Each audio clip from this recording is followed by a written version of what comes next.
G'day, Jim Harnwell here from Fishing World Magazine. I'm on the Shoalhaven River today with Stephen Gill, better known as Gilly, and Chris Neville. Both these guys are tournament anglers. We want to run you through a couple of different options when it comes to tournament boats. And Gilly's boat here is, I guess, what you'd call a top-of-the-line tournament boat. Yeah. And Gilly's just going to run us through the basic features of this style of boat, which I guess is more of an American style. Yeah, it's taken off from that. I mean, this boat is actually an Australian-made boat. It's a Haynes Hunter Pro Strike. Yep. Look at all, it comes with everything made, ready to go. Like, everyone wants a front sounder these days, so it comes already formed up with a pod.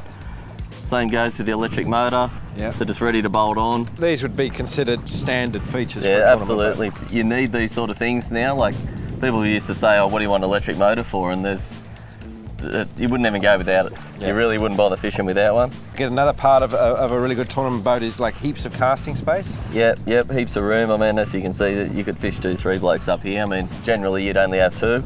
Yep. If you're fishing along a bank, you'd have 2 guys fishing off here. You've got plenty of room. You've still got the rod buckle here, which straps your rods down. Yep. And these hatches under here, are they for more rod storage in there? That side, you could have 2 sides of rod lockers. Some boats do, some boats just have a centre one. In this boat in particular, that's got rod locker in there, which I've got storage in there. Gas struts hold the things up. Yep.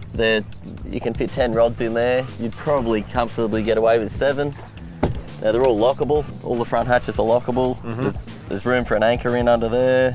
If you're a bit lazy, we've got a pedestal hole there.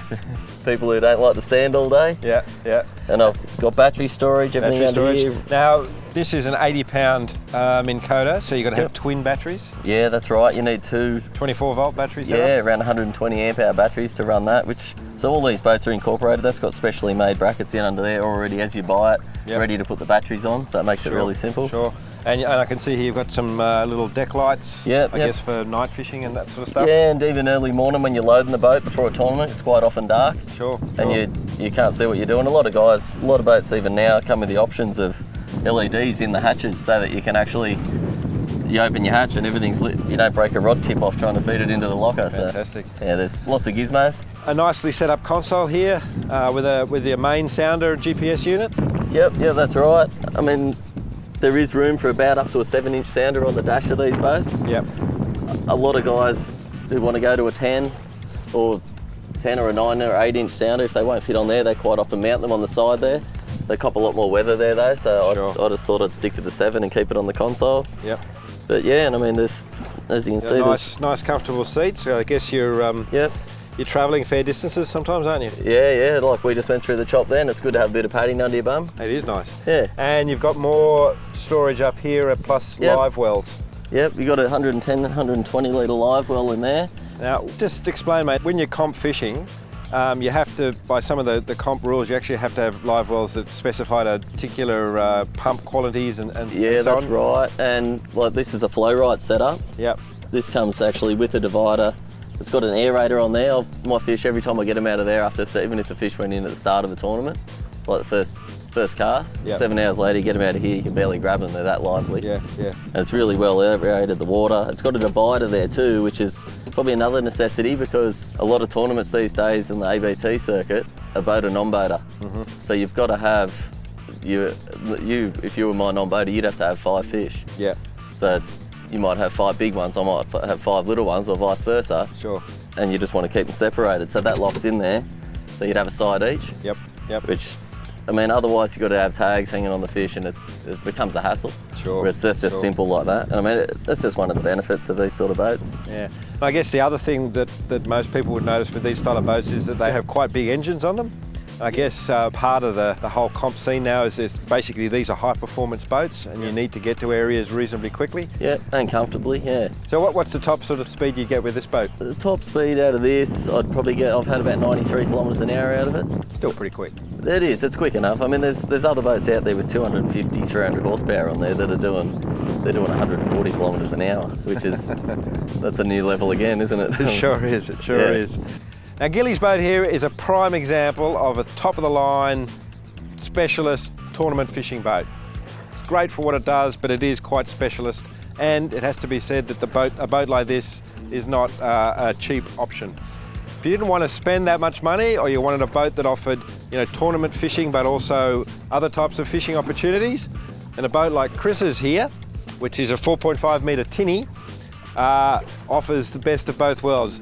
This is set up in fundamentally the same way as Gilly's boat, but it also offers the opportunity to maybe go off, say, snapper fishing in inshore waters, that sort of stuff.